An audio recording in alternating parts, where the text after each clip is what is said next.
mas peraí, será que o ambiente tá tão bom assim pra tu ficar tão preocupado que a pessoa... Às vezes pode ser uma oportunidade.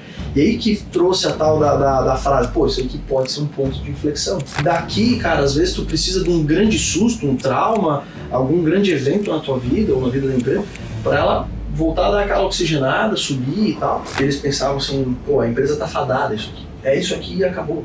Entende? Não vai nem crescer um monte, mas também não vai quebrar, apesar de que, cara, às vezes a gente se acostuma achando que não vai quebrar só porque tem quase 90 anos. Cara, e pode muito bem quebrar. Todo dia é um dia novo, né? Tal do day one, né? Sim.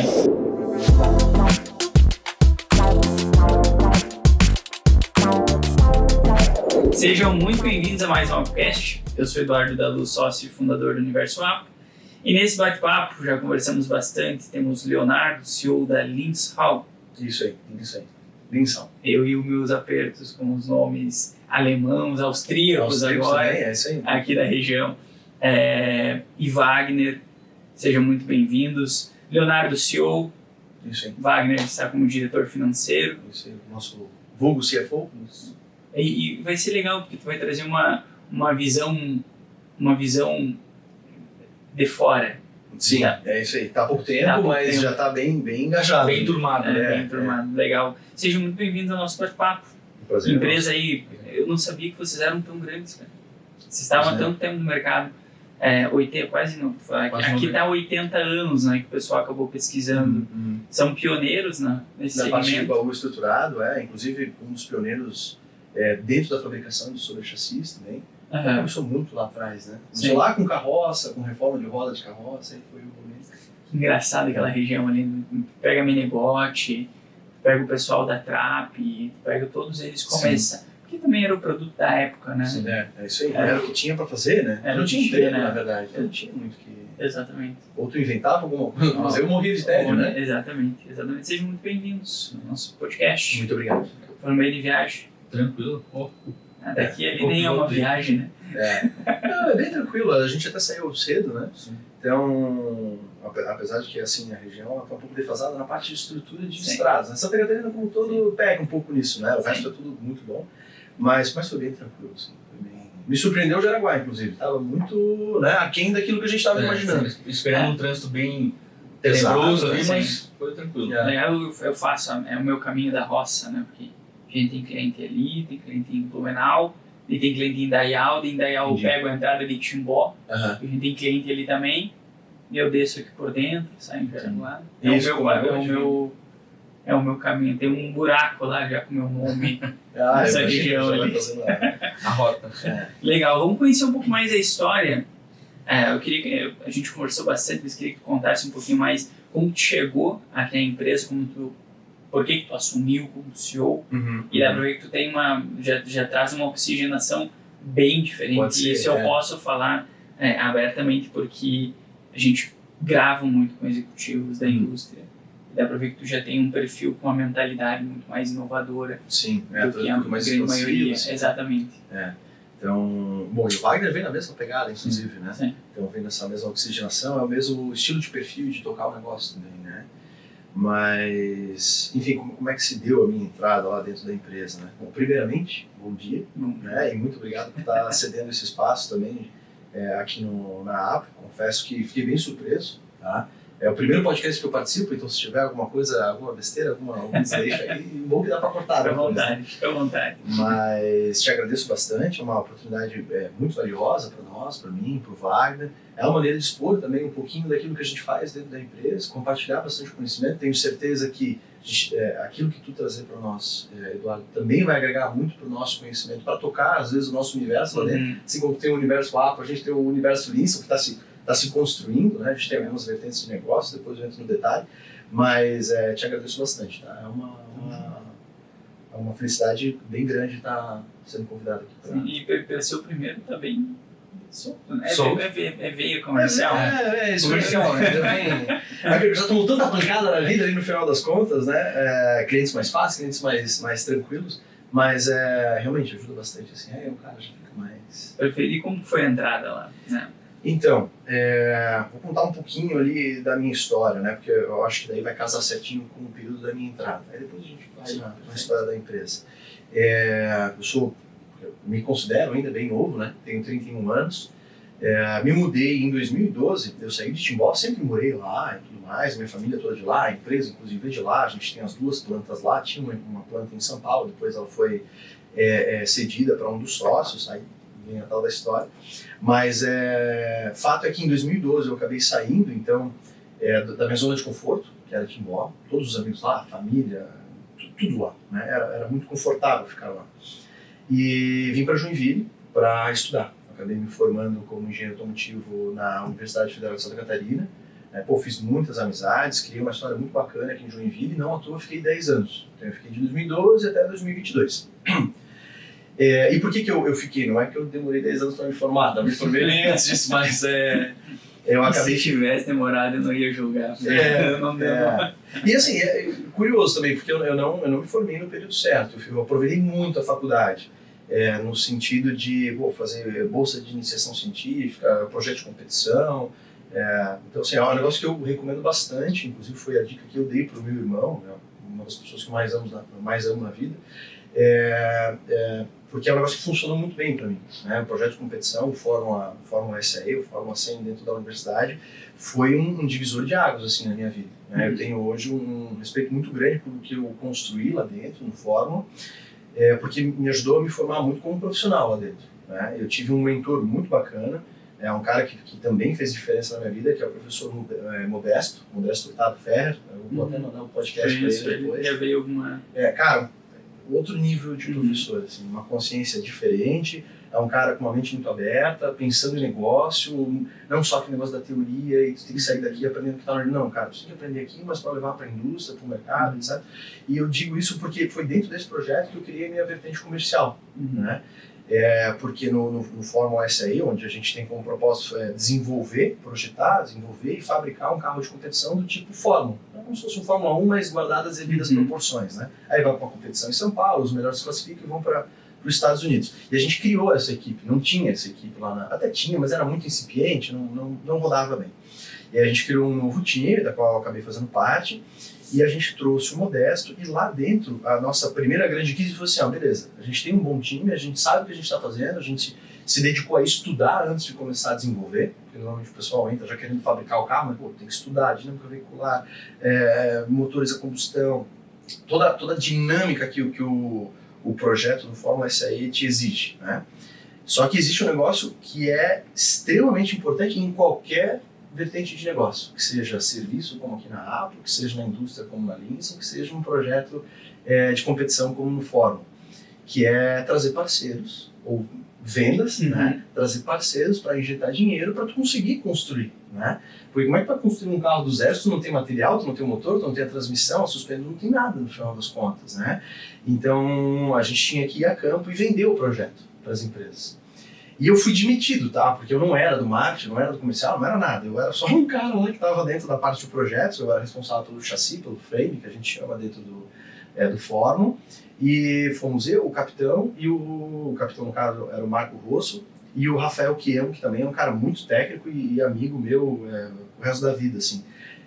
E o Modesto. Aí a gente foi visitar algumas empresas, e no final de uma dessas visitas, inclusive era uma visita na ArcelorMittal, o Modesto chegou para mim e falou, cara, tu tem que estar em todas, tu precisa estar junto comigo Ele até falou brincando, o capitão e o vice-capitão, você não precisa mais estar junto agora, isso aqui, vocês têm que focar no time e tal. Claro, falou tipo de brincadeira, são pessoas bem importantes para o projeto. E aí foi quando eu comecei realmente a ir a campo, para vender, para aprender a apresentar o negócio, a gente montou um pitch de vendas, etc. E aí eu sempre fiquei na parte técnica, mas depois acabei assumindo a diretoria de marketing e vendas do projeto, né, para conseguir essas captações. Enfim, fato é que depois, quando eu me formei, eu já estava com uma cabeça bem diferente, porque eu entrei no Fórmula querendo projetar, né, porque, vivi em engenharia automotiva, quis levar isso para minha vida, projeto, sempre imaginei seguindo esse caminho. E lá eu me encontrei na parte de vendas, né, relacionamento com pessoas e tal, por isso talvez desse perfil um pouco mais destravado, assim, e aí deu que eu acabei fazendo um estágio dentro da Embraco, né, participei de alguns processos e tal, e acabei entrando no setor de novos negócios da Embraco, que não era bem vendas, mas também tinha que vender, né? E aí depois, dentro de novos negócios, eu fui colocado dentro de um projeto que já estava de fato vendendo, era um projeto que chamava Projeto Durim, né? Era uma parceria da Embraco com uma grande fabricante italiana de um tipo de compressor diferente que a Embraco não tinha. A Embraco é uma empresa brasileira de compressores, multinacional, líder de mercado, mas ela estava também buscando novos negócios, né? E aí, naquele momento, o projeto que eu estava dentro, né, o Dorim, ele acabou indo para dentro do time de vendas. E o time de vendas incorporando isso, me pegou de presente ali, no final das contas. Acabou me herdando, né? E aí eu logo acabei me adentrando dentro do time de vendas, fui muito bem recebido. E aí lá eu acabei criando toda a minha história na frente comercial, né? Não vou trazer tantos detalhes, porque daí vai ficar uma história muito longa. Sim, Mas sim. lá eu criei todas as ferramentas que eu tinha até entrar na Linson, da parte comercial. Então, assim, e não só comercial também, porque vai muito além. A gente acha que comercial é ir lá, visitar o cliente, vender e acabou, né? Não, pelo menos na Embraco funcionava assim, tu tinha que ser muito polivalente. Às vezes tu mesmo montar as tuas apresentações, levar para o cliente, trazer sacadas, trabalhar junto com a engenharia lá é fantástica também. Tem uma interação muito boa com o time de vendas. Então tem que saber um pouco do técnico, tem que saber um pouco bastante do marketing, né? Tem que saber vender o produto. A parte de precificação acabava ficando muito com o time de vendas, apesar que a gente também tinha setores específicos, trade marketing, precificação e tal, mas ficava muito na mão do vendas também. E aí vai do perfil de cada um. Às vezes uns são um pouco mais metidos, outros nem tanto. Eu confesso que eu já era mais desenrolado. Exato. Uma pegada meio Wagner, assim, um cara já mais fuçador, vai lá, faz, mete a mão. Enfim. E aí, o que acontece? Eu fiquei dentro do vendas da Embraco até finalzinho de 2022.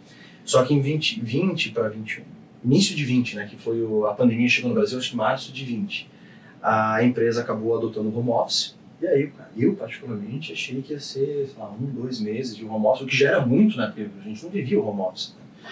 E eu pensei, eu já estou há 10 anos praticamente em Joinville, pouco visito os meus pais, sempre fui um cara muito família.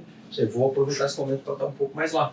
Vai passar rápido mesmo, mas talvez seja o último momento que eu vou poder fazer isso junto com eles. Cara, fiquei 2 anos nessa brincadeira, né? Então, aí eu aproveitei bastante o home office para ficar próximo deles e, por consequência, eu me aproximei muito, então, de novo da empresa, que fica em Timbó. Resumindo bem agora, né? Acabei entrando na empresa muito porque eu ia almoçar muitas vezes no refeitório da empresa. Acabei almoçando muito com um tio meu, que ainda está lá dentro como diretor técnico. Naquele momento ele era o diretor-presidente, além de ter o escopo técnico também, o João Neto, né? E no meio dessas conversas, eu perguntei, como é que ela lembrava, o que tu faz, como é que funciona e tal. Ele entendeu o que eu fazia, sentiu confiança, e sou muito grato a ele por ter visto esse potencial e essa confiança em mim.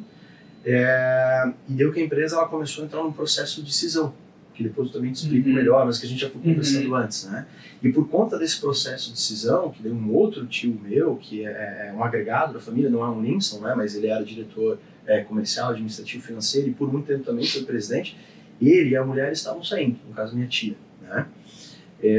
E aí com a saída deles veio esse convite para mim, justamente porque eu já estava na frente comercial numa outra empresa, e o meu tio meu tio presidente na época, ele já tinha contato comigo e já se sentiu confortável, então ele fez essa proposta, aí deu um desenrolar de alguns meses até se concretizar a saída desse meu outro tio que estava na frente comercial, até formalizar a proposta comigo. Então assim, essa conversa, para te colocar datas, foi ali por volta de fevereiro, março de 2022, né? Então já estava 1 ano de home office. Entre essa conversa, esse convite e a efetivação da minha entrada, eu entrei em novembro de 2022. Então foi praticamente mais, sei lá, 8-9 meses, né? E aquele meu tio que estava na frente comercial, ele saiu em setembro. Ele e a mulher que era contadora da empresa também. Então, Foi a cisão. Foi a cisão. Ele Só que estava ele na não frente terminou. comercial. Isso, ele era o diretor comercial e a mulher, no caso minha tia, era a contadora. Né? Eles saíram da operação no final de 22, setembro de 22. Eu imagino, não deve ter sido muito confortável, porque ninguém quer perder o comercial. Foi um baque para a família também, né? Então, porque assim, aquilo que que eu te expliquei lá no início, antes de começar, né? A relação não estava lá aquelas mil maravilhas. A empresa sempre foi uma empresa muito conservadora, uma empresa mais fechada, um ambiente extremamente diferente, bem avesso do que vocês têm aqui na Apo, né? Sim. Que confesso, muito bonito, bem legal, e é a visão que a gente tem para trazer lá para a empresa também, né, Vai? Legal. Então, assim, Aquele ponto de inflexão, ou melhor, não era um ponto de inflexão. O pessoal da família viu como um momento muito ruim. Pô, uma pessoa saindo. E aí foi quando a gente falou assim, mas peraí, será que o ambiente tá tão bom assim para tu ficar tão preocupado que a pessoa... Às vezes pode ser uma oportunidade. E aí que trouxe a tal da frase, pô, isso aqui pode ser um ponto de inflexão. Vai lá para baixo, tá? Pô, daqui, cara, às vezes tu precisa de um grande susto, um trauma, algum grande evento na tua vida ou na vida da empresa, para ela voltar a dar aquela oxigenada, subir e tal. E aí foi quando a gente falou, pô, então vamos tratar isso aqui de uma maneira mais profissional, vamos entender como é que funciona o processo de decisão, vamos ver quais são os próximos passos, o que dá para acontecer. E aí foi quando deu a minha entrada, no final das contas, né? Então talvez, eu acho que ajudou bastante o ser da família, porque daí tu tá perdendo alguém da família do comercial, mas tu tá colocando outra pessoa da família no comercial também. O que é bom por um lado, mas pode ser muito perigoso por outros também. Porque daí a pessoa pode entrar muito confortável, achando que as coisas já estão rodando. E o ponto em que se encontrava a empresa naquele momento não era nem de perto um dos melhores momentos da empresa. A empresa vinha perdendo muito market share, estava perdendo bastante mercado, estava numa situação bem delicada. Até por conta desse perfil um pouco mais conservador e também porque já não existia mais uma conversa tão bem alinhada na própria família, né? Enfim, mas aí acabou dando super certo, a família me absorveu muito bem, me abriu as portas lá dentro, acabei criando relações com uma parte da família que eu não era tão próximo, que é aquilo que eu te falei dos meus primos segundos, né?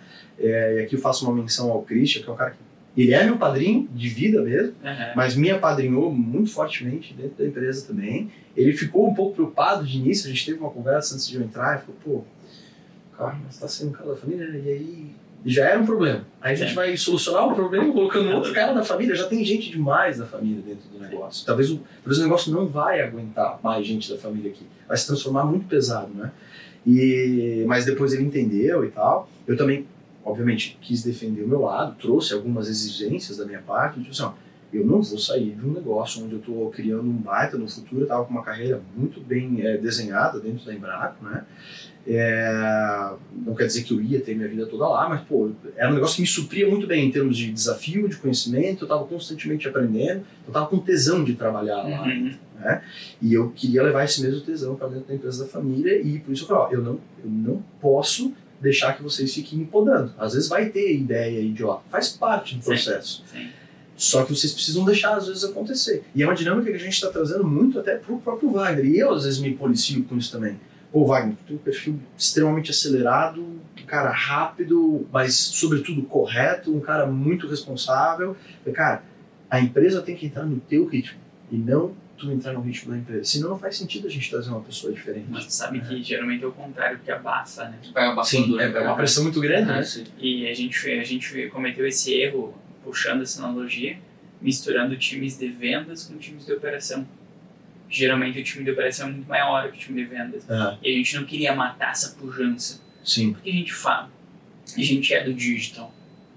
Porque Inside Sales, porque não sei o quê, porque o SDR, porque isso e aquilo são importantes e a gente tem, mas nada como isso aqui. Sim. Relacionamento é o que manda na parada. Sim. E quando tu tem pessoas sem brilho, tu vai acabando minando, né? Vai minando. E a gente deixou muito perto e a operação tem que ser silenciosa porque é um trabalho técnico, então eles ficam mais fechados e toda essa energia começou a ser passada para o comercial. E a gente acabou perdendo esse brilho do vamos estar junto, vamos... Sim. Que o comercial tem que ter, eu acho que a empresa em si como um todo tem que ter. Então eu entendo muito bem isso daí que tu fala de tu ir... E é aquele negócio, né? Tu tenta uma coisa, tu tenta um projeto como se o projeto é errado. Tu tenta mais um, é errado. Tu tenta outro, te abafa, te abafa.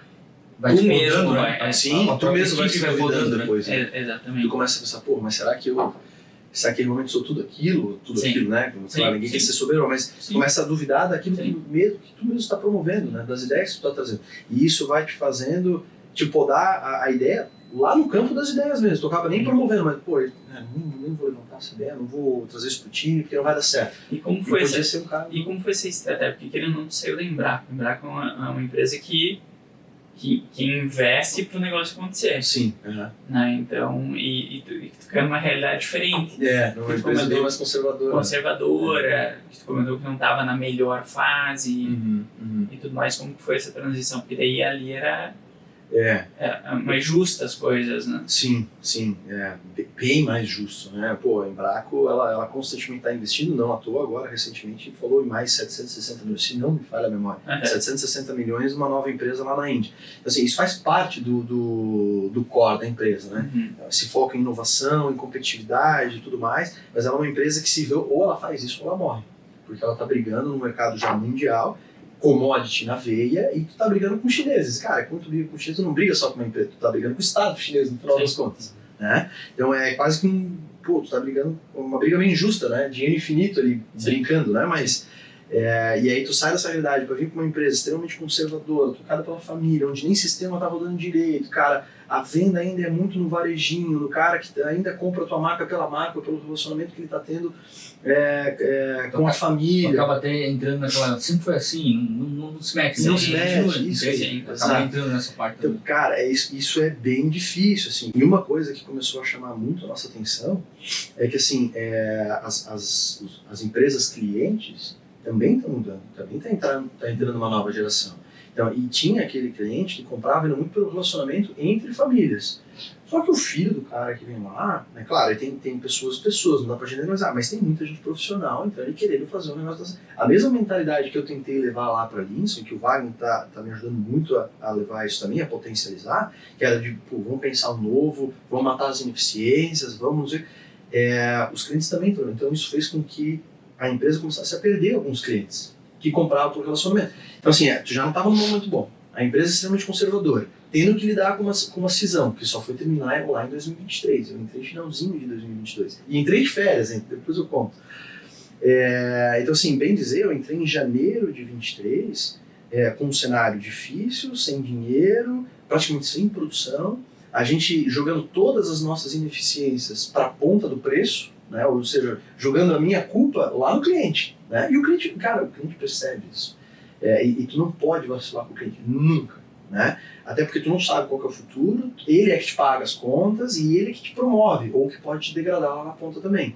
Então, assim, e não estava uma relação saudável até com os próprios clientes. Eles estavam começando, vocês têm um excelente produto, é reconhecido como o melhor produto do mercado. Eu falo disso com muita tranquilidade, até porque participo de várias rodadas com os nossos concorrentes e eles mesmos falam, o produto de vocês é diferente. Né? Só que também cobra-se por isso. Só que chega num ponto em que o teu preço começa a falar mais alto do que a tua qualidade. E o cliente percebe isso, ele vê, eu não estou mais pagando a vantagem do produto. Eu estou pagando uma ineficiência, eu estou pagando, sei lá, o conservadorismo da família. Né? E aí a conta deixa de fazer sentido, financeiramente não vale mais a pena, e o cara começa a abrir mão e ir para outros mercados. E aí tu recuperar o cliente, cara, isso custa muita grana. Por isso que a gente fala, cliente, sobretudo, tu tem que abrir, tu tem que ir atrás de novos. Mas antes de ir atrás, tu tem que proteger os teus. Né? Então isso a gente tem de maneira bem clara lá para nós. Mas enfim, te respondendo a pergunta, né? A gente foi muito atrás de relacionamento com os clientes. Por isso que daí agora eu conecto, né? Ir a campo, entender quais são as dores dos clientes, o que a gente está fazendo. E quando eu entrei, o próprio Christian, que é esse meu padrinho que eu te falei, ele me chamou, e eu lembro, isso é uma coisa que eu acho que vai guardar pro resto da vida, assim. Ele me chamou na salinha dele e falou, cara, a gente tem 2 linhas de negócio lá dentro, né, da parte de fabricação, que é os semi-reboques, as carretas, e o sobre-chassi, que são os baúzinhos que o pessoal fala, né? E ele falou assim, a linha de baú, por exemplo, cara, e carretas, na época eram as 2, a gente só tem mais 1 mês de produção. E olha lá, e assim, a gente produzia pouco na época ainda, né? A gente já estava definhando, assim. Então, cara, o cenário era realmente meio caos, assim, né? E aí, nessas horas, tu pensa assim, ou eu trago muita venda para dentro do negócio e mantenho estrutura, ou eu assumo esse caos por um período e reestrutura a empresa, cara, certo, uma nova quantidade de funcionários, mexe na despesa da empresa e traz a despesa mais próximo da tua receita. Se não é o certo é trazer receita, sim, né? Para tu ultrapassar o break-even, etc. Mas naquele momento eu falei assim, não, então vamos para campo com tudo. Isso era, cara, as primeiras semanas de janeiro. Né? Beleza, fomos a campo, entendemos, e começamos a criar muito contato com os clientes de novo, que isso tinha se perdido faz muito tempo. Porque daí as pessoas também que estavam à frente do negócio estavam muito já acomodadas, já não... Cara, tu já tá 30, 40 anos em cima de um negócio, e não tô colocando culpados aqui, mas às vezes, pô, a pessoa já tá 40 anos lá, a empresa também não era muito fácil de fazer negócio. A pessoa também ia usar uma palavra, uma coisa mais... Não, mas é que no meu ponto de vista, tem que entender que a pessoa se frustra também. Exato. Né? Isso não é bom pra ela, pra pessoa que está à frente, vai fazer mal pra ela. É isso aí. Daí às vezes a gente pega gerações um pouco mais anteriores à nossa, que tem aquela questão do sou mais duro, não dou o braço a torcer, mas isso vai acabando com a pessoa por dentro. Entende? Então esses movimentos de trazer novas... eu penso, eu tenho 32, né? Eu penso nisso agora. Eu falo, pô, eu volto e meio vendo essa reflexão de tá caminhando tão rápido, porque nós temos uma parte da empresa, um braço de tecnologia. Eu falo, não, peraí, quem sabe eu coloque alguém próximo da minha diretoria ou alguém com uma mente muito mais melhor do que a minha, nesse sentido. Senão eu vou me frustrar quando não conseguir ver algumas tu não coisas. tem o know-how para tocar aquilo ali, né? Sim, bota uma perfeito. pessoa profissional ali para Perfeito. tocar essa parte e depois vai trabalhando em conjunto, né? Perfeito, então não é nada, eu entendo que o que tu tá falando não é pejorativo. Sim. Eu entendo que no fim, eu acho que no fim, lá na ponta, é uma proteção. Eu acho que é uma boa, Né? uma boa maneira de pensar, É realmente. uma proteção contra aquela pessoa, porque você tá vendo a pessoa meio que definhando, sabe? Sim, sim. Perdendo o brilho da vida. Perdendo o tesão até pelo negócio, já não entende mais aquele negócio. Sempre foi assim, né? E tu se sempre fiz acostuma, assim. tu se acostuma com essa ideia, tu pensa assim, quase, e eu vejo isso na própria família, que eles pensavam assim, pô, a empresa tá fadada isso aqui. É isso aqui e acabou, entende? Não vai nem crescer um monte, mas também não vai quebrar, apesar de que, cara, às vezes a gente se acostuma achando que não vai quebrar só porque tem quase 90 anos. Cara, e pode muito bem quebrar. Todo dia é um dia novo, né? Tal do day one, né? Sim.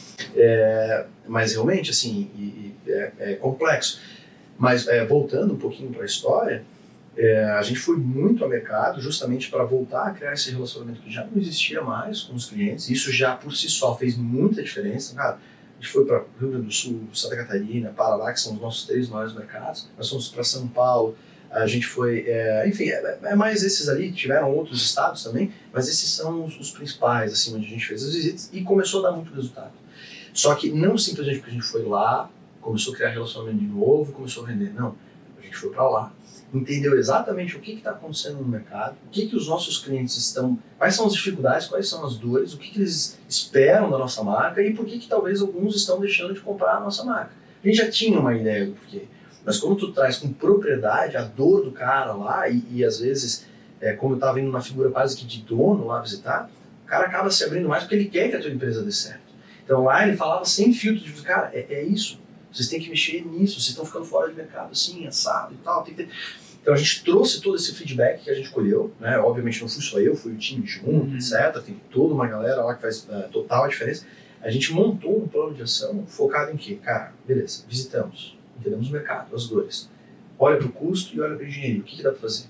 E foi quando a gente começou a pensar, pô, mas peraí, o que a gente está tentando, o que o cliente está pedindo é um negócio extremamente execuível, né? O tal do fazível que a gente fala lá dentro. Sim. Dá para tentar. Então a gente começou a trabalhar todo um novo esquema de engenharia, não para reduzir custo, até porque assim, a gente é pioneiro na parte de baú estruturado, que hoje tomou uma fama muito grande dentro do nosso segmento, do tal do conceito baú estruturado. Pô, isso começou com nós lá em 1960. Ninguém fazia. Ficamos 40 anos fazendo um negócio que ninguém fazia. Né? E hoje virou um conceito de produto mesmo, e leva o nosso nome, virou quase, tem gente que compra baú, tem gente que compra Linson, né? Chegou nesse nível, assim. Então, a gente conseguiu mexer na engenharia sem afetar em absolutamente nada a parte de qualidade, reduzindo o custo, sim, para ser mais competitivo, mas não reduzindo no material, ou não, vou deixar mais fino aqui, eu vou... Cara, nada disso. Muito pelo contrário. De fornecedor mesmo, né? Exato. A gente trabalhou uma série de inovações junto com os próprios fornecedores, que são os principais da nossa cadeia produtiva, onde a gente começou a absorver inovações deles, a gente começou a absorver também muita melhoria dentro do nosso processo produtivo, mudança de layout, que isso não tem um custo. Tem um custo, obviamente, de pessoas, tal, tu vai lá, mexe, tempo, mas tu tá trabalhando com a estrutura que já existe, o mesmo tipo de maquinário, só tá mudando o layout da tua casa, né? Pô, aí tu mata ineficiências dentro da produção, tu ganha agilidade na produção, e a agilidade na produção, no nosso mercado, não faz tanta diferença no custo. O nosso custo ele é muito focado em matéria-prima, aço, alumínio, componente, roda, pneu. É um produto que tu quer ganhar custo, tu precisa focar em material, em componente, em compra. Depois também entro mais em detalhes. Mas você fabricar mais rápido, obviamente que tu ganha um pouco de custo, nada muito significante, mas principalmente tu coloca mais receita para dentro da empresa. E se tu conseguir colocar mais receita para dentro da empresa com a mesma despesa que tu já tem, cara, tu tá basicamente rateando. Então, inerentemente, tu tá diminuindo o custo dentro do negócio, porque a despesa também faz parte. Não tá dentro do teu CPV, mas tá lá dentro do teu balanço e te come lucro. Né? Pô, eu tô fabricando mais com a mesma despesa. É óbvio que vai te sobrar um pouco mais. E te sobra mais, principalmente, para tu focar cada vez mais em inovação, trazer cada vez pessoas mais competentes, como é o caso do Wagner, tu montar um time diferente, tu começa a conseguir ganhar poder de barganha, e isso foi um ponto bem importante também. Mas, enfim, o que acontece? Até a gente ir a campo, colher o feedback e fazer todos os projetos, não foi do dia para a noite. Aí tu envolve engenharia, processo e tal. Foram alguns meses até a gente lançar uma nova linha de produto. É que a gente relançou o nosso produto com a tal da linha Pro. Só que antes, como não tinha tempo de fazer o negócio acontecer, tu precisa rodar a empresa enquanto isso, cara, a gente deu um peitaço mesmo, assim, na parte de vendas e produtivo. Que foi o quê? Muda um pouco do layout, produz mais rápido, né? Vamos fazer produtos contra estoque, e isso não era uma política da empresa, dificilmente a gente tinha produtos para estoque, né? A gente fazia muito sob demanda e tal. E aí tu produz o mesmo lote do mesmo produto mais rápido, porque, cara, aí a linha vai receber um tipo de produto, 50 carretas iguais. É diferente do que pegar 50 carretas cada um de um tipo, sai do padrão, são setups diferentes.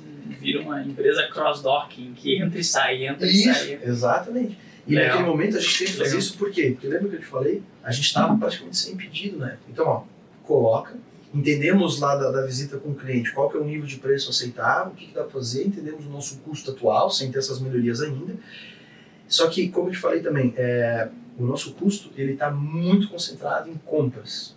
Cara, para tu comprar melhor, tu tem que ter volume.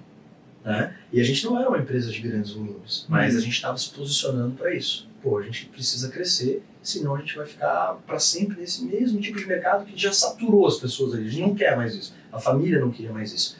Então a gente deu o tal do peitaço. Vamos fazer contra estoque, compra em lotes maiores, baixa o custo. Teve muito fornecedor parceiro que comprou a nossa ideia, que daí a gente vendeu um pitch. Aquilo que eu tinha que vender lá do Fórmula 100, quando a gente não tinha o carro, mas tinha que vender o sonho, era mais ou menos isso que a gente teve que fazer para os nossos fornecedores. Transformou uma empresa de 90 anos em uma startup. Basicamente sim. Dentro devidas proporções. Devidas proporções. Não, E aí a gente levou essas ideias, vários fornecedores compraram e disseram, não, beleza, então eu te baixo o preço agora, daquilo que dava, na expectativa de que tu vai criar um volume. Aí a gente apresentava todas as inovações, o que a gente ia lançar, como é que a gente ia fazer, as feiras que a gente ia participar e tal, e colocava, obviamente, uma expectativa de volumes ali no meio. E alguns não. Normalmente os grandes, né, as usinas e tal, ali é muito mais difícil de tu negociar e tal. Eles falam, não, primeiro me traz volume, depois a gente traz custo. E aí acabou dando certo. Então esse período de peitaço nos deu fôlego, a gente voltou a vender muito bem, a gente voltou para o mercado, e não existe marketing melhor no nosso segmento do que tu ter as carretas rodando na estrada, né? E aí uma coisa foi puxando a outra. Aí depois, quando a gente criou o volume, a gente já lançou uma nova linha, que é a tal da linha Pro, de Pro Mercado, Pro Cliente, profissional e tal. E aí deu super certo. Daí a gente começou a ter um produto mais ágil na produção, começou a rodar muito melhor, num nível de margem que de início a gente matou margem nesse peitaço, a gente baixou o preço sem ter custo ainda, mas depois ele acabou voltando. A gente recuperou margem, por quê? Porque vários fornecedores depois foram vendo que de fato o volume veio, tu começou a comprar um pouco melhor e tu foi recuperando aquilo que tu matou de início. Eu queria entender isso na prática, porque obviamente tu resumindo, por exemplo, na logística, tu falou assim, vocês mexeram no estoque para melhorar a eficiência. Isso é maravilhoso, né? Porque a gente vê isso em indústrias com muito tempo de casa, que para chegar na porta, ao invés de eles ir aqui, eles dão a volta por lá, vão para aquele corredor sai ali na educação e vão na porta. Isso. E a gente sabe que isso é ineficiência. Uhum. Beleza? Então Sim. vocês mexeram no layout. Como que foi? Vocês chegaram numa semana assim e falaram, não, vamos mudar essas máquinas daqui para cá? Demorou muito esse processo? A gente tem 2 plantas hoje lá em Timbó. Isso vai ser uma história nova até pro próprio Wagner ali, né? Uma planta que é a do centro, que é a matriz, onde a gente faz os sobrechassis. Lá a gente quase não mudou nada, até porque já está no centro, está muito concentrado, não tinha muito mais o que se fazer. A gente fez algumas pequenas mudanças, mas a maioria delas foi agora, recente. E a gente tem a segunda planta, que é uma filial, fica no Distrito Industrial, lá de Timbó, onde a gente quer botar todos os focos e onde a gente faz as carretas, né? Que inclusive é o nosso novo foco. A gente nunca vai abrir mão do sobrechassi, que é onde a gente iniciou, mas a carreta por si só está se transformando num volume muito grande no Brasil, tu tem uma segurança maior daquilo que tu vai vender, tu tem mais previsibilidade, é um mercado um pouco mais padronizado, né? Então tu tem alguns motivos ali do porquê querer crescer mais dentro da carreta. Ela tem uma margem percentual menor, mas uma margem absoluta segura, digamos assim, né? Enfim, lá dentro da filial, que é onde a gente faz as carretas, como esse era o nosso foco, ali também era onde a gente tinha a maior possibilidade de alteração. O layout por si só, ele possibilitava mais mudanças, porque lá a gente não tinha tanta máquina fixa, concretada no chão. É mais uma linha de montagem mesmo. E a linha, ela tinha passado por um processo, enfim, aí a família lá um tempo atrás tinha contratado pessoas de mercado, consultorias e tal. Eu falei que a empresa sempre foi muito conservadora, mas de tempos em tempos ela tentava também dar uma oxigenada, trazer gente de fora e tal. E numa dessas tentativas, trouxeram um time lá e falaram assim, pô, vocês estão dentro do setor automotivo, da cadeia automotiva, né? Cadeia automotiva é linha de produção. Não, beleza, tomamos isso como uma verdade, vamos fazer linha. Cara, não dá para tu assumir porque a Toyota faz assim, porque para nós vai funcionar muito bem. Tu tem que entender muito bem qual que é o tact time do teu produto, qual é o tipo de configuração, se realmente todo produto é muito... Porque a cadeia automotiva ela tem muito isso, a padronização é muito forte lá dentro, então te permite trabalhar de maneira eficiente em linha. A gente colocou o processo em linha lá e começou a travar tudo, né? Porque a carreta que está na frente da linha é uma carreta que tem vários detalhezinhos a mais, tem mais não sei o que e tal, e ela te toma, sei lá, 40 horas a mais na produção do que a carreta de trás. E às vezes a carreta de trás ela está parada num box, onde tu já não tem mais o que fazer, porque a atividade daquele box já foi, e ela tá e a próxima não está andando. Só que essa precisa andar para outra ir para frente também. Sim. Então ali, naquele momento, quando estava em linha, a gente deu um passo para trás, e não foi de todo errado esse processo de linha. Porque o que a gente fez? A gente tinha uma planta, né, e toda ela vingou para a linha, onde a gente faz o chassi lá da carreta e tal, e depois ela vem para a parte de estrutura. Tudo isso virou linha. A gente entendeu que a parte do chassi dá para fazer em linha, funciona muito bem, é muito mais padronizado. Pô, a gente tem uma série de máquinas, corte a plasma, robô de solda, então tu tem uma série de coisas que tu pode realmente, que te permitindo nesse segmento da fábrica fazer o processo em linha. Mas daqui para cá, que daí tu sai do chassi e entra na estrutura, que a gente chama, né, que daí é fazer a caixa lá da carreta, né, que tem a parte do chassi, suspensão, pneu e tal, e depois tu vem onde tu coloca as caixas lá dentro. É a parte de alumínio e tudo mais. Cara, é muita coluna, é muita solda, é muito rebite, é muita folha de alumínio, são vários, os detalhes estão ali. O processo mais trabalhoso está ali. E é ali onde tu entra com vários detalhes que são inerentes ao projeto daquele cliente. Tá? Ali começam as divergências entre um projeto e outro. Então ali não dava para fazer linha. E a gente voltou, deu o tal do step back, um passinho para trás ali. E aí a gente falou, não, vamos voltar para a fabricação em box, que a gente chama. Cada box tu faz uma e deu super certo. Assim. Hoje então vamos dizer um híbrido, né? Então uma parte em linha e uma parte em box. Exatamente. Até porque em linha eu estava tentando pensar nessa parte da carroceria. Porque o que me veio na cabeça é, dependendo do tipo de carga transportada, existe um reforço e estrutura diferente para cada tipo de carga. Então, imagino que exista codependências em trabalhos. Tu tá em linha, mas tu precisa executar isso que está aqui na frente primeiro para depois acabar o trabalho aqui de trás. Daí, imagino que por isso que não funcione alguns trabalhos tanto nessa parte de... Alguns projetos acabam virando problema na tua linha. Sim. Não deveria, né? Porque todo projeto que está sendo fabricado vai te gerar receita, né? Então, mas é exatamente isso. Às vezes um é muito complexo e está à frente, o outro é muito mais rápido e tu está podando ele. Sim. E no final das contas os dois saem com o mesmo tact time. Só que um foi extremamente ineficiente, ficou 40 horas parado, tu não agregou nada de valor nele ali na produção, Uhum. ele só ficou parado. Mas e a precificação geralmente é por... Vocês conseguem colocá-la por tempo, assim? Por exemplo, a cada tantas colunas de estrutura dentro do chassi aumenta tanto tempo porque vai ter mais solda, Tem um mais... padrão, né? A gente usa um padrão. eles Né? não terminam. Isso. Mas dá pra fazer o orçado realizado, né, do tempo, né? Sim. Tipo, controlar isso pra gente ver se tá seguindo esse tempo padrão, né? Porque tempo para esse serviço para precificar é um caos. É um caos, é um caos. A gente, até hoje a gente tem uma dificuldade muito grande. Por isso que a gente está no processo esse ano, inclusive agora. A gente tentou até atender algumas empresas um pouco menores e eu acho que nem tem a ver, esses dias perguntaram no Instagram se tinha a ver com o tamanho da empresa. Eu acho que não tem a ver com o tamanho, acho que tem a ver bastante com mentalidade. Porque daí o que acontece, que a gente percebeu? A gente entra na empresa e aí a empresa não tem nada de movimento lá dentro. E aí toda a responsabilidade se torna nossa. Uhum. Nós temos que fazer tudo acontecer.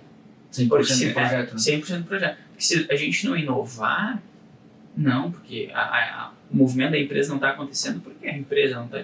Meu Deus do céu, nós somos um... Vocês são uma braço, frente, né? Não é o não, operador não, do exatamente. negócio, né? E aí o que a gente percebeu também? Que daí a indústria faz o quê? A indústria é empresa de serviço, né? O B2B que a gente atende também. Pega um pessoal júnior, Uhum. coloca um pessoal júnior dentro da operação e fala assim, ó, não, esse aqui agora é o meu diretor, gerente, ou sei lá o que, analista, e ele que cuida do meu marketing e vendas. É isso aí. Daí eu falo, pô, Ele trata marketing e vendas como qualquer coisa. como né? qualquer coisa. O vendas talvez não tanto, mas o marketing... Não, marketing. É que tem muito segmento que é marketing e vendas é uma coisa só, mesmo, né? Que daí pega aquelas formações do Revenue Manager, né? Uhum. Que é aquele gestor de receita antigo, que era responsável, que agora está voltando nessa ideia, que era responsável era o interessado pela receita, né? Uhum. E quem traz receita geralmente está conectado Tá bom. a marketing e vendas, né? E produto também. Que daí pega o que você falou lá no início, achei super interessante, isso é um conceito de empresa de tecnologia. Porque quando a gente vai ao mercado para conseguir fazer a venda do mercado, nesse mercado específico, quem traz o playbook, por exemplo, de vendas, ou quem manda o playbook para o marketing trabalhar, não é vendas. E não é vendas que cria esse playbook, é o setor de engenharia. Porque daí o setor de engenharia, o setor de produto, enfim, o que for ali de vocês, ele tem a responsabilidade de fazer a comparação deste produto com o produto concorrente, com o mercado, e falar assim, ó, essas aqui são as vantagens competitivas desse produto. Vendam dessa forma. Sim, é isso aí. Aí, obviamente, o setor de vendas e Absorve marketing o conhecimento, é isso aí. bota a roupa, né? É isso Passa aí. perfume É isso aí. Faz a perfumaria na apresentação também. na inclusive. apresentação e vai pra cama. É isso aí. Vai Pra não ficar tão técnico, né? Porque a engenharia, o PD, acaba sendo muito técnico, então tem que transmitir isso via Sim, mais mas, fácil. mas eu até entrei nisso daí por causa da precificação, porque pra nós, a gente chegou num momento assim que a gente falou, cara, é por hora, não é possível. Cara, mas é difícil, tá? É difícil. É difícil. Porque A gente também se questiona às vezes, quando estamos fazendo do jeito certo, né? A gente tava Porque, ontem conversando sobre isso, né? Não é bom, Mas vocês questão foram na palestra, inclusive, né? Você e o Marcelo. Mas daí é por hora. Daí se a gente precifica por hora, a gente tem um limitante de mercado, que é o que você Sim, comentou antes É a também. mesma coisa que tu é especialista em apertar aquele parafuso. O cara vai cobrar R$100 a hora, mas pô, o cara foi lá em 1 minuto, apertou o parafuso, mas ele sabe apertar o parafuso certo. Aí você tem o conhecimento de apertar o parafuso correto. É isso. Mas o mercado, ele limita o pagamento desse conhecimento. Verdade. Por, Porque aí, preço é muito o mercado que faz, né? existe sim a questão do... todo mundo fala assim, venda posicionamento, não sei o que, o digital permite Sim. muito isso, mas a gente está falando de indústria. Uhum. Né? A gente não está falando de alguém que é influencer, que pega às vezes 3, 4, 5 clientes ao mesmo tempo. A gente está falando de Uma mercado. dinâmica diferente. Tem que saber fazer um filtro muito bem, especialmente agora com as redes sociais e tal. Assim, E, pô, eu sou um cara que consome muito conteúdo dentro da internet, o próprio podcast, inclusive de vocês. Sim. A gente está constantemente indo atrás de conhecimento para tentar ver o que dá para agregar de maneira diferente. Mas tem que filtrar muito bem, porque, cara, a indústria é um bicho diferente. Eu falo da indústria porque é o que eu vivo, né? Vocês, com certeza, Sim. também têm uma dificuldade gigante na parte de serviço, que é muito diferente, inclusive, do cara que é influenciador e tal. Mas, porque quando tu começa a pegar muita informação ali, às vezes, dos influenciadores e tal, eles estão trazendo a experiência de vida deles no segmento deles, né? Cara, hoje, para tu abrir uma indústria, eu até falei uma vez brincando com o Christian, eu falei assim, ó, cara, a gente só toca a indústria porque já tem. Porque hoje abrir uma indústria dentro do Brasil, cara, isso tu já tem que abrir um manicômio no lado, entende? Que é só maluco para fazer isso. Porque é um risco muito grande, cara. Imagina, cara, quem em sã consciência vai abrir hoje um negócio em que tu tem que botar um capital intensivo ali no meio para trazer a matéria-prima, aí tu tem que ter um bom time para estruturar, para fazer todo o projeto, tu tem muito CAPEX, exatamente, e aí tu vai colocando dinheiro para depois tu ter o produto, para daí tu jogar no mercado, que aí entra nesse negócio que a gente falou, que preço, tu até pode mostrar teus diferenciais, tu tem um delta ali que o mercado ele deixa tu esticar um pouco para baixo, um pouco para cima, um pouco para cima, um pouco para baixo, mas preço é mercado que faz, né? E tanto isso é verdade que por mais que a gente sempre teve o melhor produto dentro do nosso segmento, chega num ponto que o cliente fala assim, cara, eu entendo que é o melhor, mas o delta está muito grande, esticou demais a corda e ela arrebentou, para mim não faz mais sentido, né? Então assim, cara, indústria é punk, e aí tu faz tudo isso, tu tem uma baita de uma estrutura para lá na última linha de sobrar pouca coisa, só qual que é a vantagem da indústria? O cara parece que tá só chorando, né? Pô, vamos abrir uma indústria de lenço aqui que o cara vai ganhar dinheiro, né?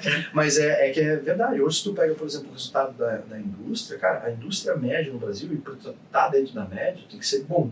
É de 5 a 7% de margem líquida lá na última linha. Aí tu tá num país onde tu tem 14,75% de taxa Selic, onde tu coloca teu dinheiro e em tese tu não tem risco, né? Tem o risco país ali no meio e tal, né? Mas te leva a pensar. Só que a vantagem da indústria é o quê? É a escala.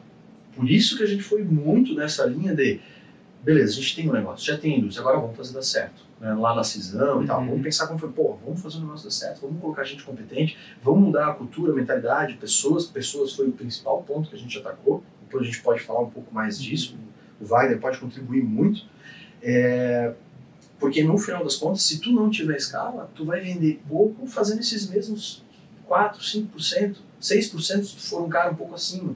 Então, assim, não vai fazer sentido. Aí é melhor, às vezes, realmente, tu levantar a mão como só se falar, cara, eu quero isso aí, né?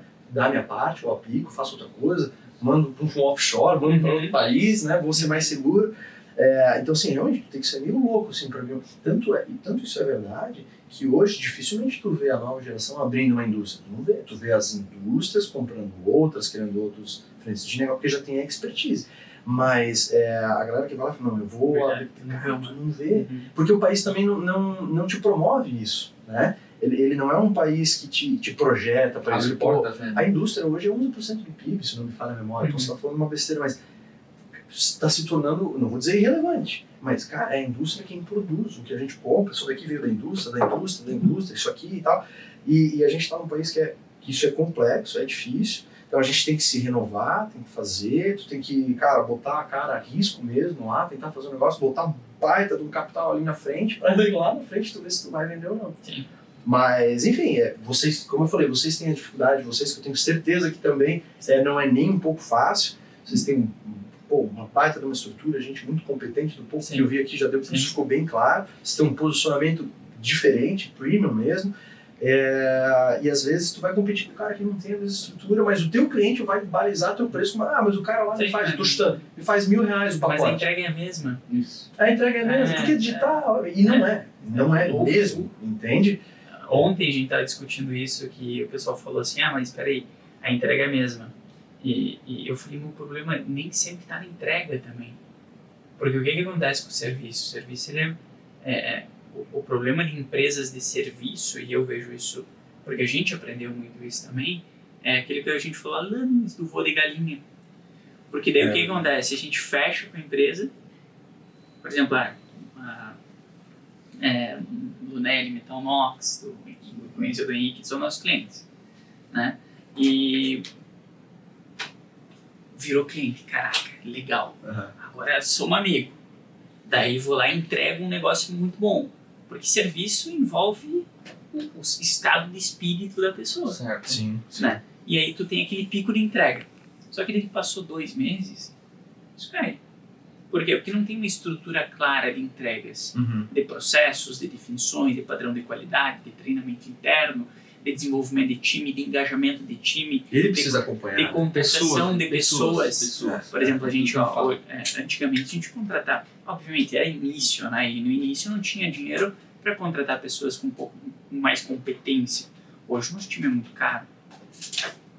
E isso faz diferença na entrega. Total diferença. A gente tem uma inteligência artificial ali que a gente montou, que ela prevê padrões de erro dentro dos projetos. Ela pega todo o nosso histórico e ela fala assim, se ela, depois eu mostro para vocês ali que eu venho mostrando, ela vai mandando mensagem falando assim, ó, o cliente mandou essa mensagem. Seguindo o histórico de todas as mensagens que a gente tem de todos os clientes, se ele mandou isso, muito provavelmente aqui na frente vai dar algum problema.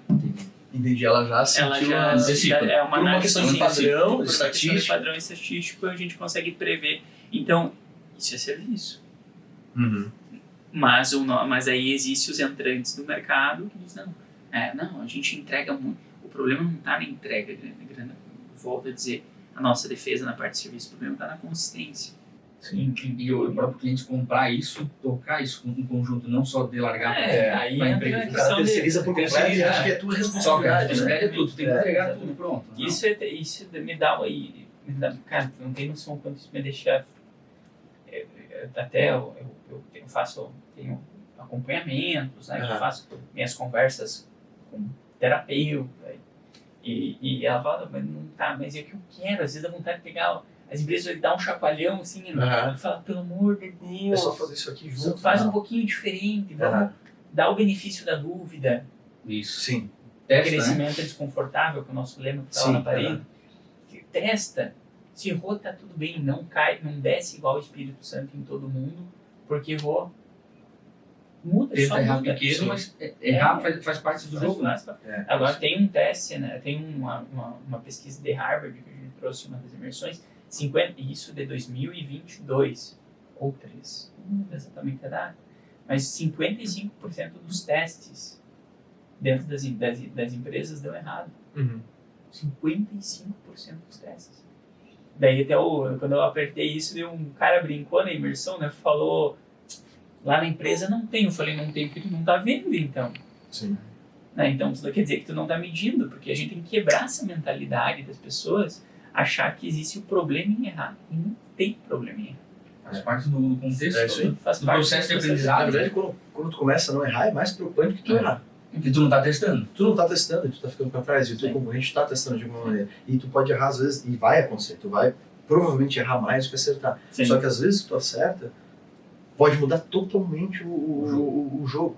Exatamente. Muda às vezes até o futuro que tu tava imaginando. Sim. Né?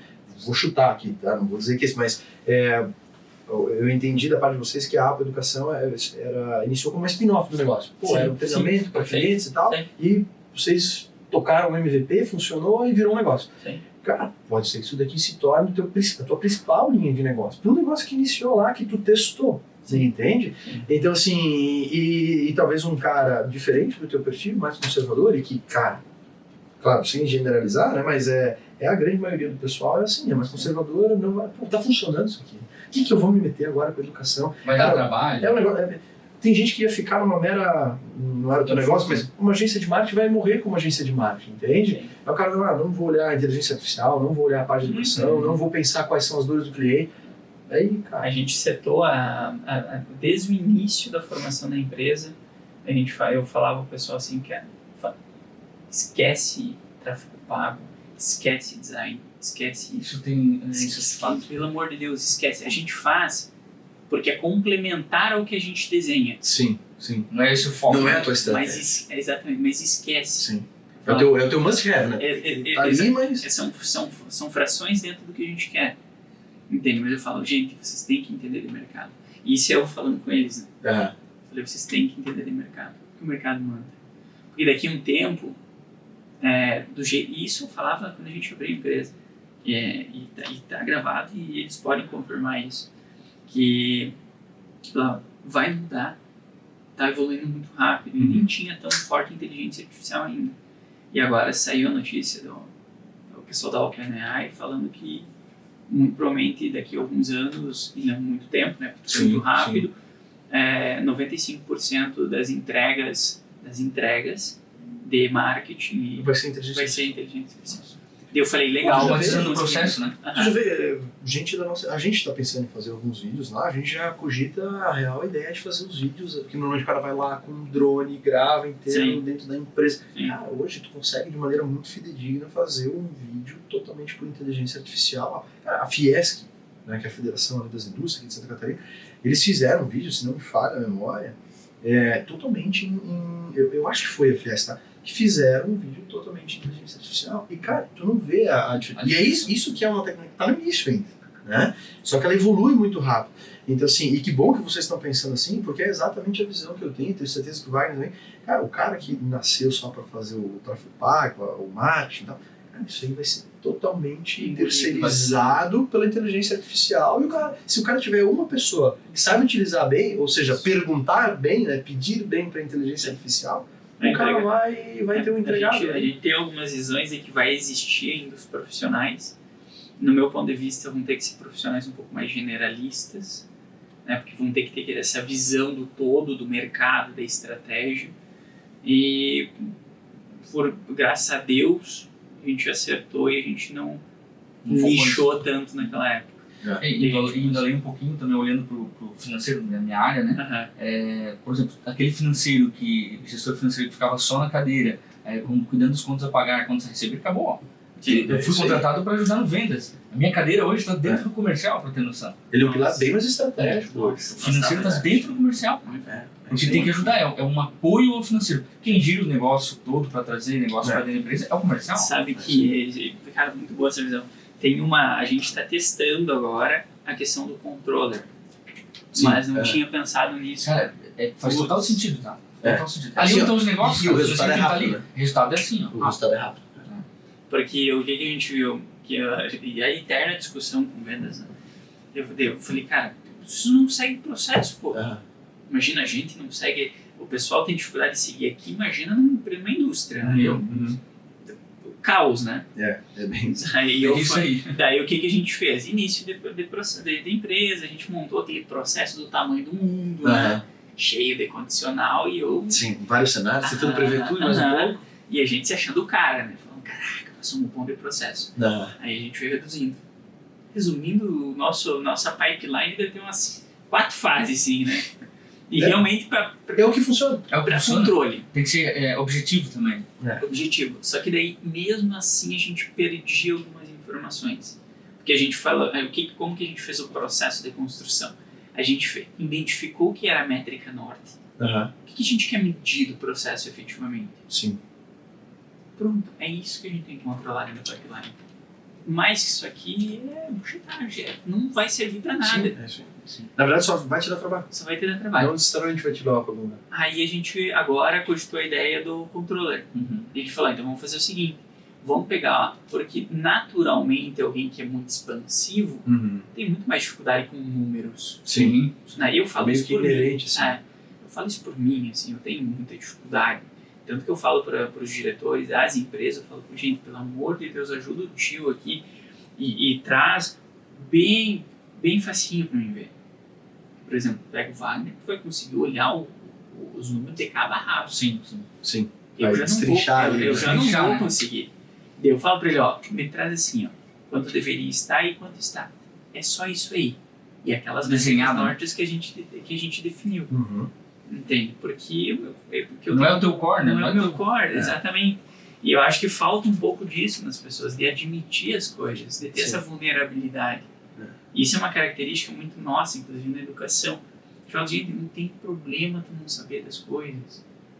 Daí fico naquela luta injusta de que o diretor é o rei, tem que saber de tudo, não pode errar. Uma coisa que todo diretor tem que ter é a gestão de ego.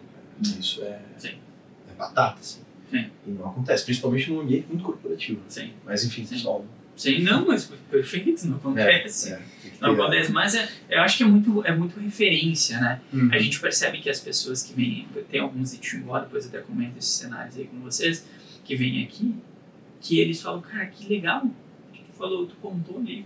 Porque eu sempre tento trazer o porquê daquela ação com base em alguns erros específicos, né? Falar, se tu não fizer isso aqui, vai acontecer isso aqui, isso aqui, isso aqui, isso aqui. Enfim, né? Porque no fim, educação é uma venda também.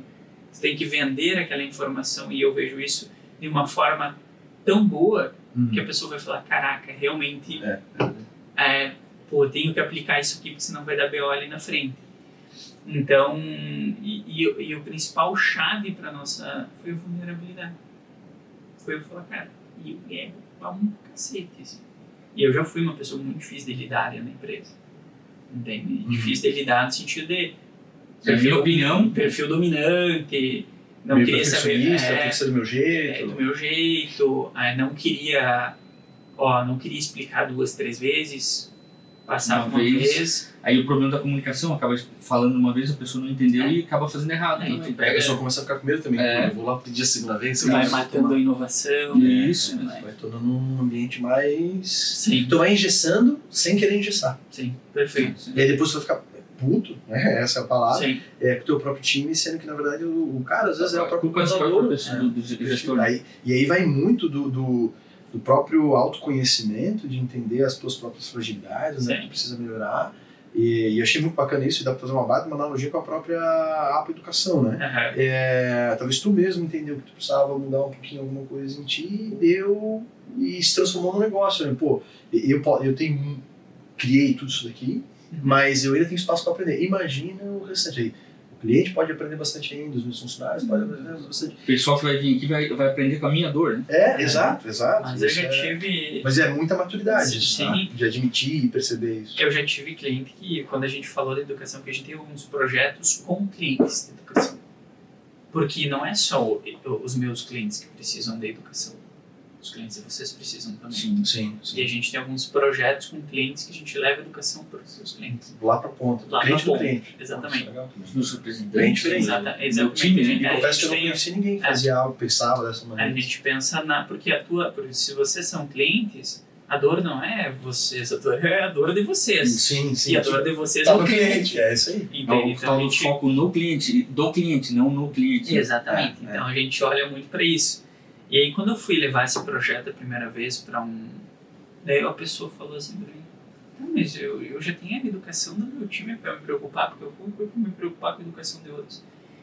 Na primeira eu levei uma lambada, porque eu falei, caraca, né? Eu falei, não é um produto bom. E no final eu pensei, não, pô, é um produto muito bom.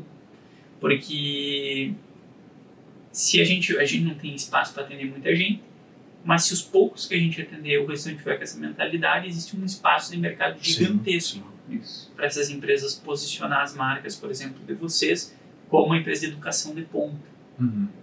Né? Falando assim, não, a gente não está vendendo produto. E a gente está levantando muito essa bandeira na indústria agora. Vocês vão ver, às vezes, nas minhas redes sociais, eu falando que a vantagem competitiva da indústria, eu não acredito estar mais no produto, está no serviço.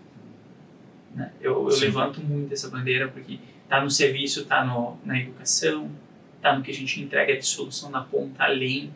Eu fiz essa analogia com o pessoal do Objeto Brasil lá. Fui lá visitar o Vânio, daí eu fui conversando com o Vânio, falei, Vânio, me conta, me fala por que o produto de vocês é bom e tal, alguma coisa nesse sentido. Ele começou a falar. Ele falou, porque meu produto é bom por causa disso, meu produto é bom por causa daquilo. Eu isso, eu aquilo. Eu falei, meu Deus do céu, eu falei, pelo amor de Deus, tira o produto daqui. Eu falei, por que vocês são bons? Sim. Por causa do produto dele. Eu falei, esquece o produto. Esquece o produto. E por que esquece o produto? Porque agora vamos fazer uma analogia com o cliente de vocês. Daí eu levei lá pro lojista. Né? Quem vem o cliente dele é o lojista. Né? Eu falei, vamos, porque eles estavam montando alguma coisa de educação também, se não me engano. Levamos lá para a ponta. E eu falei, agora vamos imaginar eu conversando com o lojista aqui da cidade de vocês. Pensou num lojista bem grande.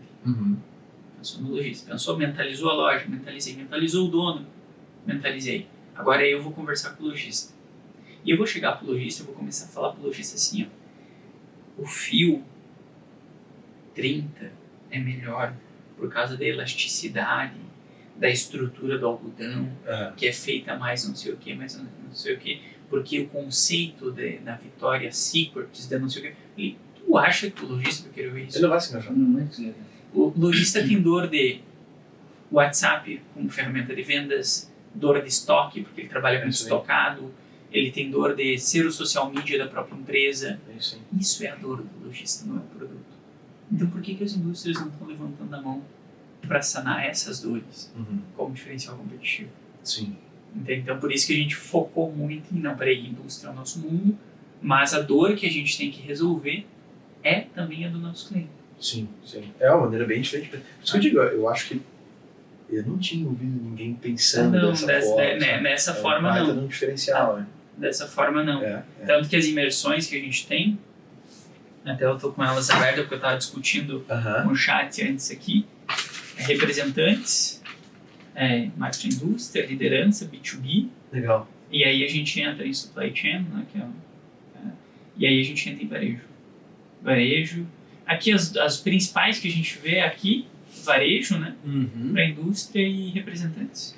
Até eu não tenho São duas estruturas de dores muito grandes. Até eu tenho uma ideia que não vou falar porque não vai uma ideia boa, depois a gente E conversa. o que a gente tava falando, eu vou mostrar para vocês. Diferenciado a gente guarda aqui na... Como eu levo a sério esse negócio da questão de se entender. Eu tenho no meu planejamento aqui, eu tenho o planejamento da empresa Aham. e eu tenho o planejamento do meu pessoal. E o meu pessoal eu tenho o meu eu. E às vezes eu abro aqui e eu converso. Ó, que interessante. Eu, Vai pegando os seus trejeitos, vai pegando o teu perfil. Na verdade é como se fosse um... Não, gente, eu não estou falando que substitui terapeuta. Pelo amor de Deus, não me cancelem. Mas, eu mando às vezes o que eu estou sentindo na semana. Não sei se foi apenas uma semana difícil, mas acredito que nas últimas. Enfim, eu mando todo o contexto do que eu passei na última semana.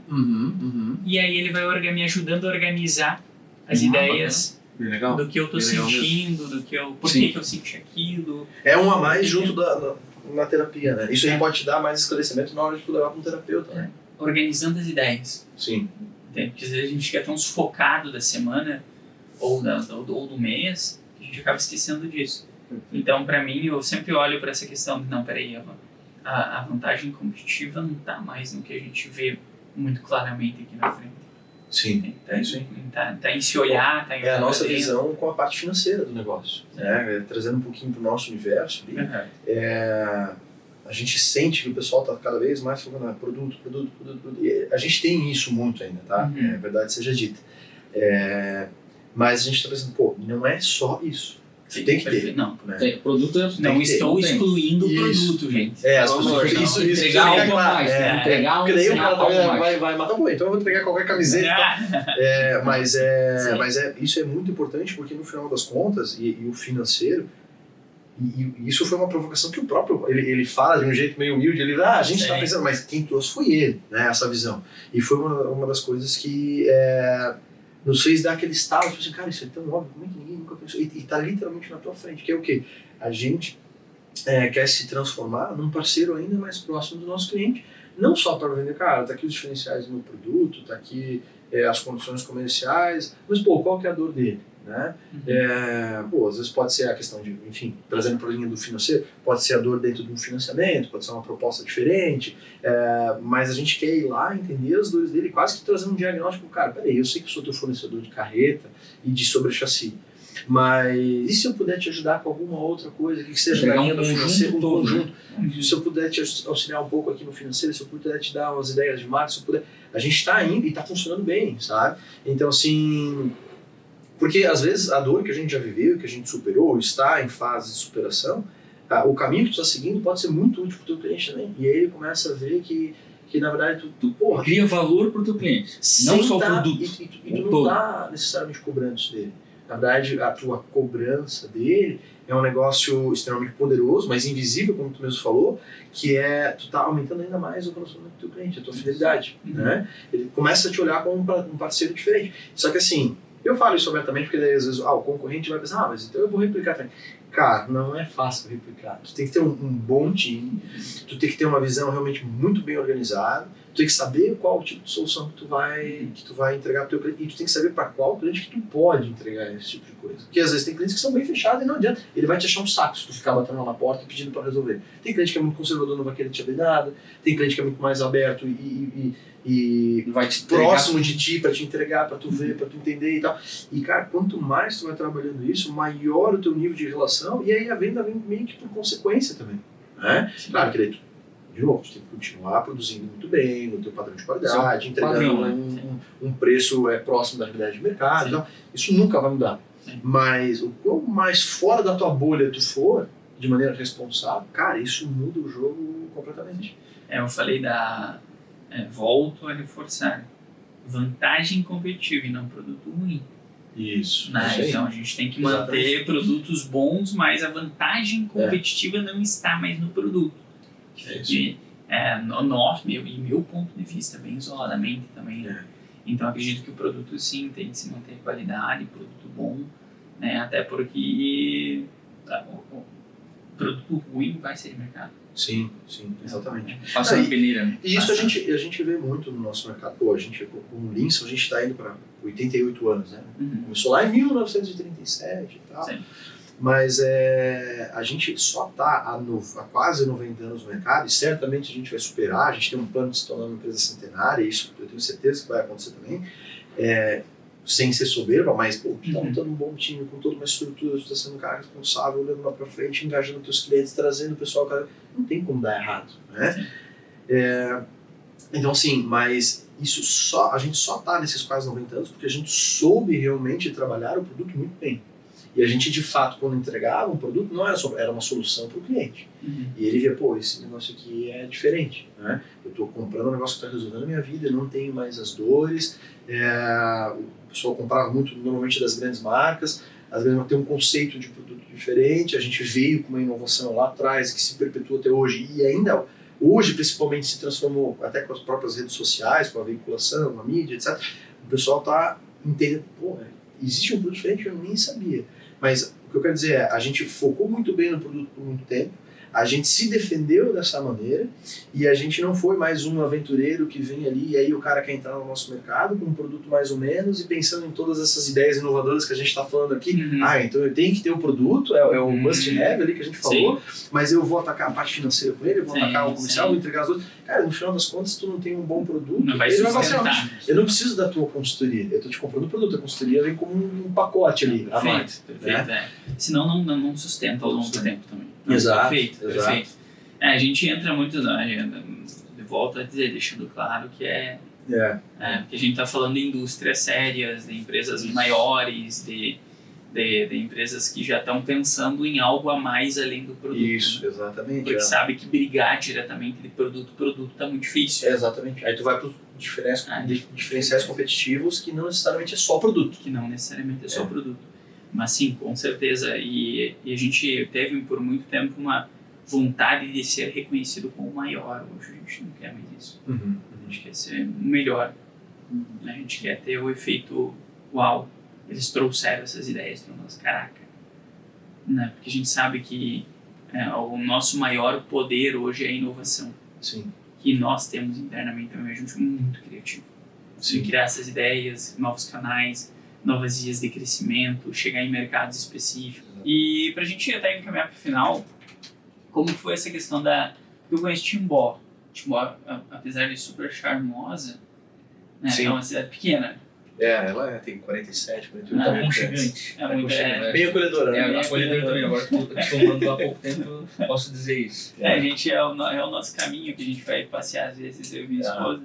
Como que foi essa questão cultural vezes a inovação? Querer levar a inovação para dentro da empresa, sendo que a cultura local, e eu falo porque eu sou do interior, e eu tenho propriedade para falar isso também, é um pessoal um pouco mais tranquilo, é um pessoal mais confortável, inovação é frescura. Isso. O que está funcionando, não mexe, em time que está ganhando. Cara, assim, eu vou falar um negócio que é o que a gente viveu, é o que funcionou para nós, não sei se é a melhor maneira, mas não adianta tu querer impor inovação dentro de uma cultura no forceps. Por quê? Tá? Porque eu acho que cultura é muito mais forte do que inovação. Inovação é um negócio a mais. Né? E aí tu vai entender meu ponto agora. Às vezes tu tem que primeiro mudar a cultura para depois instaurar o pensamento de inovação. E como é que tu muda a cultura? Tem algumas maneiras ali um pouco mais rápidas de se mudar e mais óbvias. Uma, obviamente, é pessoas. Tu muda, que foi o que aconteceu com nós, principalmente, que eu falei lá atrás, daqui a pouco a gente entra no tema de pessoas, agora acho que é o momento. Teve a minha entrada, saiu um dos cabeças ali da família, já bem mais conservador, uma cabeça diferente, já estava talvez mais sacudo, entre aspas, né, como a gente fala na indústria. Cara, então teve uma grande onda ali no final. E eu não estou trazendo os méritos para mim especificamente. Eu entrei ali, mas junto comigo a gente mudou uma série de pessoas. Né?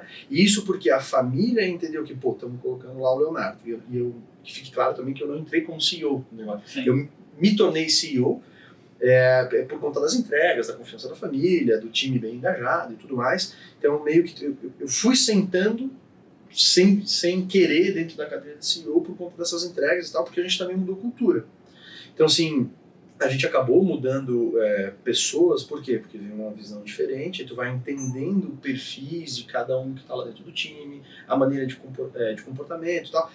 E a gente teve que mudar, eu considero bastante gente, talvez não foi assim muita gente em termos de quantidade, mas foram pessoas muito chaves, né? Em setores muito, como é que eu posso dizer, muito importantes realmente para a nossa estratégia de indústria. A gente mexeu em cadeiras envolvendo RH, a gente mexeu na direção, a gente mexeu tudo no conselho, né, que a gente instituiu o conselho de administração, passou para um conselho consultivo na indústria. A gente tentou colocar uma pessoa para ser diretor dentro da parte técnica, acabou não se adequando tão bem ali, não por conta da pessoa, mas às vezes porque a gente também não estava preparado para aquele momento e tal. Então tu vai tentando mudar ali, principalmente pessoas, e aí isso vai formando uma nova cultura. A gente mexeu no time de custos, de RH, na contabilidade, no time comercial, dentro do time de representação, a gente mexeu dentro da engenharia, dentro do PPCT, dentro da parte de métodos e processos, a gente mexeu dentro da... Ou seja, no final das contas, a gente não mexeu 100 pessoas. A gente hoje tem mais ou menos quase 400 pessoas, né, dentro diretas ali do nosso negócio. Só que a gente não mexeu em 100, 200 pessoas. A gente mexeu, às vezes, ali, sei lá, em 10, 15, que fazem total diferença. E que são elas... pessoas que têm influência, que criaram influência na equipe. Exato. E aí, assim, e não é só assim, então, peraí, então a solução é eu mudar a cultura, e para mudar a cultura eu tenho que mudar pessoas, eu tenho que demitir pessoas. Não estou falando só de demitir, não é? Claro que às vezes, infelizmente, acontece, como aconteceu no nosso caso também. E às vezes não é só tu que vai demitir, às vezes o próprio processo vai expelir a pessoa e a pessoa fala, cara, não tá mais dando para mim, achei uma outra proposta, e tá tudo certo, faz parte do processo. Mas a gente também conseguiu reformular pessoas que estavam ali dentro. Teve muita gente que foi promovida nesse processo novo ali. Né? Teve gente que entrou para ser especialista de solda e hoje é nosso gerente industrial e um cara extremamente capaz, tem tato com pessoas, gestão de recursos, é um cara que ajuda, ele sabe que está na produção, mas ele ajuda a vender, não indo lá no cliente, mas ele entende que se ele fizer o processo bem feito, receber bem o cliente na hora da entrega e tal, não sei, o cara comprou a ideia. E a gente mirou no especialista de solda e acertou num puta de um gerente industrial. Né? Então, vamos levar esse cara para ser gerente industrial. Criar um plano para isso. E aconteceu. Né? A gente tirou gente do pós-venda e colocou como gerente comercial. Também deu muito certo. Né? O nosso TI é o mesmo time ainda, mas a gente não teve que fazer grandes mudanças ali dentro, mas eles entenderam a nova vibe da empresa e os caras compraram essa ideia. Por quê? Porque daí tu mudou um pouco o RH, tu mudou um pouco a contabilidade. O cara vai sentindo também o ambiente mudar e o cara fala, é uma outra empresa. E se transformou assim, não vou dizer que a gente entrou lá pensando, eu vou mudar a cultura. Não, a cultura mudou porque foi uma nova mentalidade e tu vai adequando a tua mentalidade ao teu negócio. Tu quer trazer isso. E aí tu vai fazendo alguns movimentos ali, que no nosso caso foi pessoas, e acabou transformando uma nova cultura. Aí tu começa a trazer inovação para o negócio. Um outro exemplo, agora não vou entrar em detalhes, mas que tu pode mudar a cultura rapidamente da tua empresa, além de pessoas, é sistema muitas vezes. Troca o RP, cara, vai gerar um caos do caramba lá dentro. Mas tu muda maneira de pensar, eu fazia assim, agora eu sou obrigado. Talvez não é o mais saudável. Uhum. E tu tem que estar bem ciente de que vai ter riscos grandes, tanto que não foi o que a gente fez. Mas tu tem ferramentas para mudar a cultura. Beleza, vamos lá, mudamos cultura. No nosso caso foi pessoas. E deu muito certo. O Wagner entrou ali, cara, o nosso ambiente lá é diferente. Uhum. Não tô vendendo o nosso ambiente da empresa, mas, pô, é um ambiente gostoso, a gente mudou o escritório, as pessoas se dão bem, enfim. A partir do momento que tu tem uma cultura já alinhada com o teu propósito, que também é uma coisa que a gente mudou dentro da empresa, né, o que a gente quer levar para os clientes e tal, que antes era muito foco o produto tem que ser o melhor do Brasil lá. Cara, meu propósito é ser o melhor custo-benefício e entregar valor para o meu cliente. Ponto. Né? Ah, como isso? Cara, é inovação, é trazer meus custos, enfim, aí tudo isso tu encaixa, cultura, propósito, e aí tu começa a trazer inovação. Que daí a gente pega lá no início da conversa, que é o quê? Pô, ir a campo, sentir as dores do cliente, alinhado com o meu novo propósito, que é custo-benefício, trazer a qualidade que o cara sempre quis, mas dentro de uma proposta comercial que cabe no bolso do cara, ele tá pagando a mais, mas ele sabe que na verdade vai ter retorno e tal. E aí, como é que faz isso? Tu bota todo esse teu novo time com uma nova mentalidade, com um novo jeito de pensar e traz essas dores do cliente para dentro de casa e bota na mão desse time engajado. Esse time engajado vai entender, pô, se eu fizer isso aqui dá certo, a empresa vai vender mais, o meu ambiente vai ser melhor, eu já estou num ambiente meritocrático, então se eu entregar a empresa cresce, a empresa crescendo e eu cresço junto, cara, tu vai formando um ciclo virtuoso, que é uma coisa que eu aprendi com o Wagner também, tem um ciclo vicioso e tem um ciclo virtuoso. Então, cara, e aí é um negócio muito louco, porque as pessoas querem começar a entregar cada vez mais e fazer mais bem feito, porque ela vê que realmente a empresa está mudando, as coisas têm ação e efeito, né? E aí ela vai se tornando aquele tal do sentimento de dono que a gente sempre pede. O cara, ele começa a absorver isso, não porque tu tá pedindo, porque tá estampado lá nos teus valores, né? Tem que ser segundo. Cara, tu transformou a empresa a tal ponto de que o cara realmente ele sente que, cara, eu tenho possibilidade de ser um mini dono do meu negócio, porque eu tenho abertura para isso, eu tenho chefes que compram as minhas ideias, eu posso promover ideias e quando elas são bem executadas, elas surtem efeito e eu vou crescendo junto. Aí tu vai crescendo, aí vira o tal do ciclo virtuoso do negócio. Legal, muito bom. Então ficou bem... Eu acho que é uma forma fácil que a gente tem essa visão de pilares, né? Que a gente tem, quando a empresa cresce muito, vai expandindo links de comunicação. É muito mais fácil de definir esses pilares. A gente colocou regras do que a gente é e do que a gente não é para esses pilares, para que esses pilares, que são essas pessoas, disseminassem isso para fora. Porque antes eu tentava fazer isso de forma direta.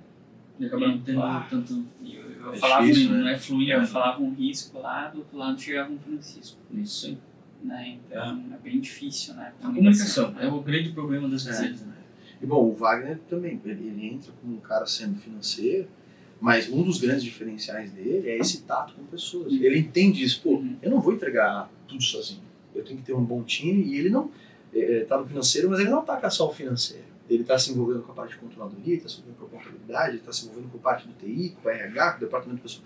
E quando tu vai ver, as coisas estão tão bem conectadas de maneira tão natural, sem forçar nada, cara, isso flui. Tipo, cara, tu não consegue colocar isso no pipeline.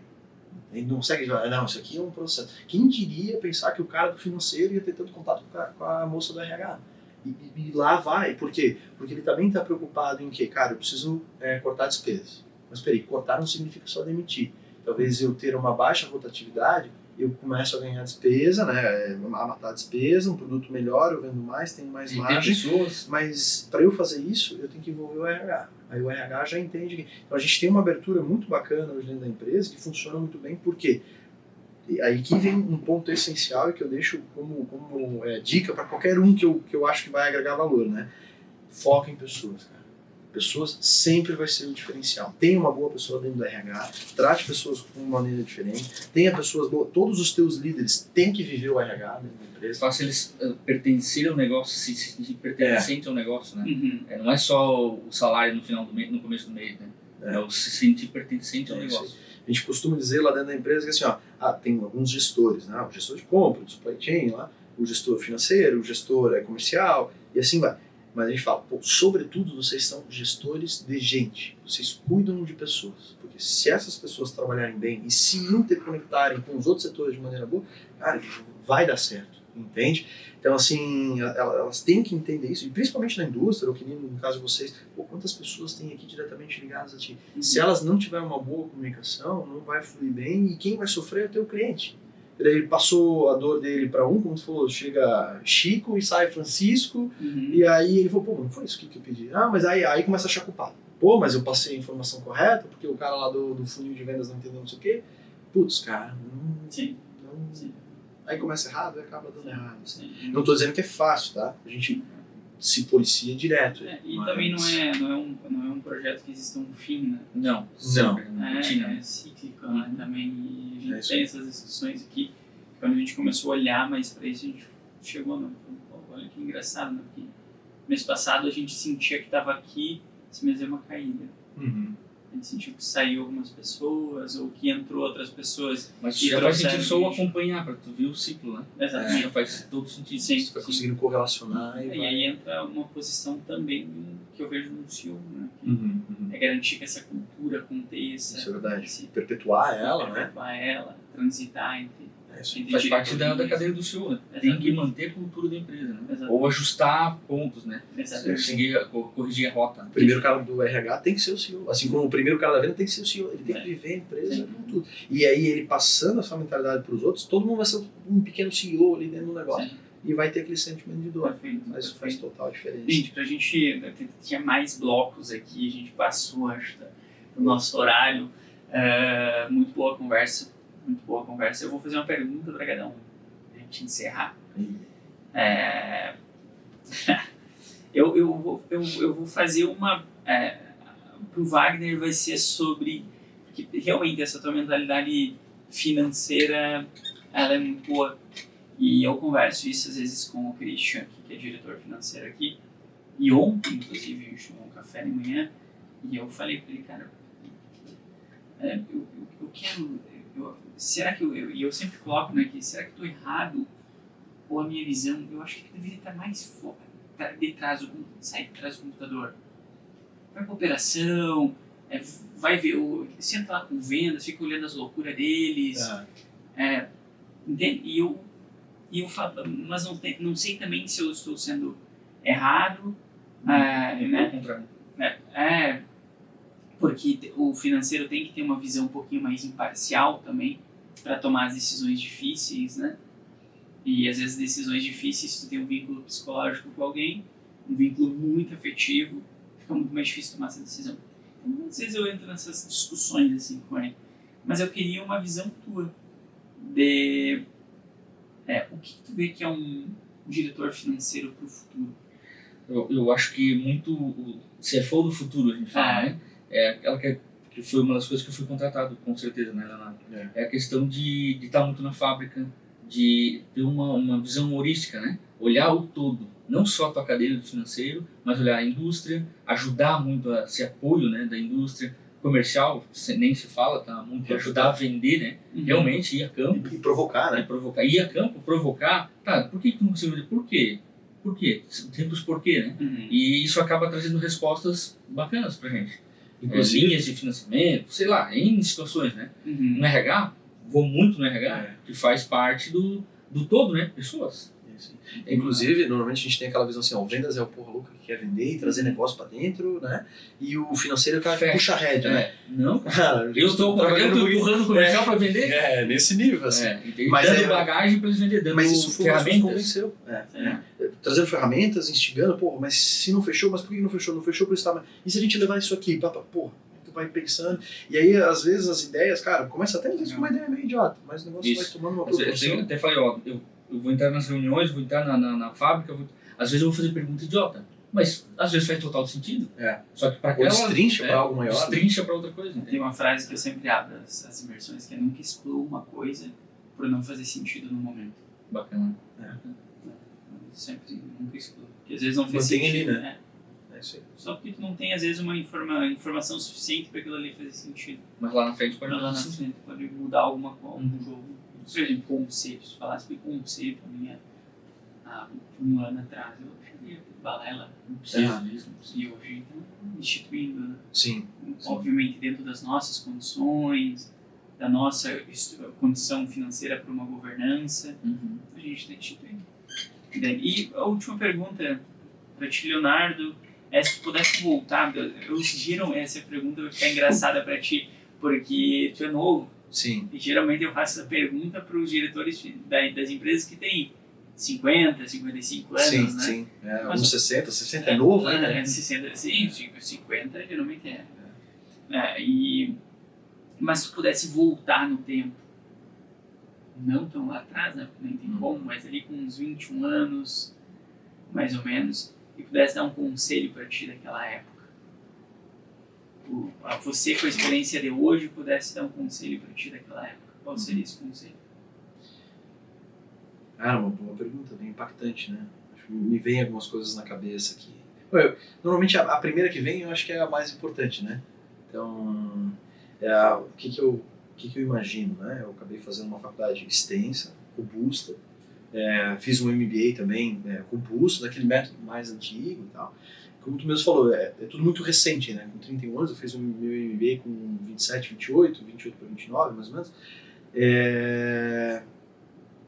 Eu pensaria em metodologias cada vez mais ágeis, assim, pensando agora, sabe? A faculdade, beleza, isso não mudaria, teria que ter de qualquer maneira, foi uma puta de um aprendizado, forma como eu coloquei e tal.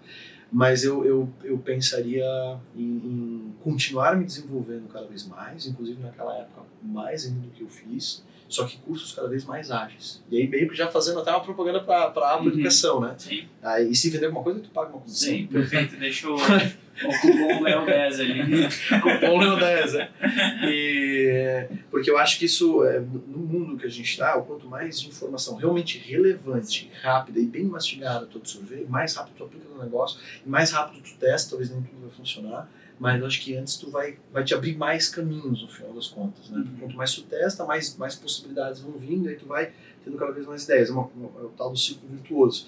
Eu iria por esse caminho, assim, eu me provocaria no meu eu de talvez 5 anos atrás, não muito para trás, se voltar demais eu voltar nas fraldas lá, Sim. de isso, assim, cara, ir atrás de um conhecimento mais rápido, mais mastigado, cada vez com networking melhor, né, ambientes realmente fortes, porque é isso que eu acho que vai te trazer uma visão diferente, né? Tu tá conversando com pessoas que já passaram por aquilo que tu vai passar, e realmente absorver uma história diferente de uma pessoa, como a gente está fazendo aqui. Cara, isso gera um valor imenso, e eu acho que cursos nessa pegada como a APA Educação está fazendo, tantos outros aí que tem no mercado agora, eu acho que eu ia por esse caminho. Tá? É o tipo de dica que eu faria, assim, conhecimento sempre, educação, coisas ágeis, bem rápidas. A gente gosta muito de metodologia ágil. Essa é uma característica nossa, construir tanto produto e botar rodar, rearquivar e botar em tão pouco tempo. Né? É metodologia ágil. Tem empresas que vêm aqui e falam, meu Deus, o Fire é tão estruturado, tão robusto, funciona tão bem em 2 anos, como vocês fizeram isso, porque abre sprint, fecha sprint. Metodologia ágil. Sim. Scrum, né, que a gente utiliza aí. Scrum funciona muito. Então, gente, gratidão pela participação, Pô, a gente por que ter vindo agradece. até aqui. A gente que agradece. Pô, foi uma baita de uma experiência. Mas eu fiquei bem confortável, cara. Acho que isso é mérito de vocês também. Pelo ambiente e tal, e também pela quebrada de gelo de início, assim. Pô, foi um papo bem bacana mesmo. A gente tem essa... A maioria das pessoas já vem um pouco, mas a gente já tem jeito de gravar, principalmente com o perfil que é o nosso público, que é o executivo, que é a indústria, que é no começo era mais difícil, né? No começo a gente pergunta, por isso não tem pauta. Mas a gente mantava, eu tenho a pauta aqui, ó. Eu tenho toda a estrutura da pauta. Sim. Os blocos que a gente entra e tudo mais. Enfim. Mas o que a gente percebeu era que quando a gente mandava a pauta, as pessoas vinham mais duras. Porque, meu Deus, e daí tem uma pergunta que tu gosta mais na pauta. Daí aquela pergunta tem que ser a... Sim. Daí tu esquece de fazer aquela pergunta. E a pessoa tá esperando aquela pergunta. Ela se trava Ela se preparou para aquela pergunta. Então, aquela pergunta. É melhor assim. E no fim tem que ser um bate-papo, né? Porque senão tu não extrai a essência. Exato. Porque assim, no final das contas, claro, né, quando a gente veio pra cá, eu até questionei o Rafa, não participei, será que vai vir uma pauta? Não, cara, conversa aberta, até falar o que aconteceu, eles vão guiando e tal. Aí comecei a pensar, mas será que vai ter que ficar abrindo o hall da empresa? Faturamento, margem. Aí tu começa a ficar meio desconfortável às vezes também. Sim. Apesar que faturamento Sim, pouco sim, importa, né? sim, sim. Mas Já no que final das contas. essa informação lá no mercado, Sim, É. isso no mercado. E aí, às vezes, se tu vem com uma pauta dessa, fica me dizendo, não, mas eu vou falar do crescimento, que a gente fez isso, a gente dobrou o tamanho da empresa em X anos, tal, não sei o que, não é? Cara, no final das contas, o que importa é gerar, tem que ser um podcast interessante, gerar valor para as outras pessoas, vai falar o quê? De educação, de pessoas, pô, o que a gente fez para mudar a cultura, como é que a gente está tratando nossa missão, visão e valores lá dentro, como é que está o nosso tato com o cliente, como é que a gente enxerga o mercado, como é que funciona. Porque vir aqui falar especificamente, cara, de carreta, de como é que a gente fabrica, qual que é o nosso diferencial, qual que é o nosso faturamento, de verdade, pouco vai importar para o pessoal quanto a gente fatura. Isso é mais curiosidade do que Sim. ou qual o diferencial de uma carreira. Pô, mas tá aqui, o pessoal saber que a Linscom participou, que a gente trata pessoas desse jeito, que a gente tem uma mentalidade de crescimento focado no negócio, mas sem abrir mão de a própria pessoas. experiência do Leonardo fora da Linscom para aí sim assumir uma cadeira de Isso. total sentido assim, para governança, vamos dizer assim. Exato, o processo de governança, eu acho que isso gera muito mais valor para o público que vai escutar, né, ou assistir, Sim. enfim, do que ficar falando dos detalhezinhos aí da empresa, né. Perfeito, gente. Assim, fechou, Jean? Nós encerramos mais um podcast. Valeu!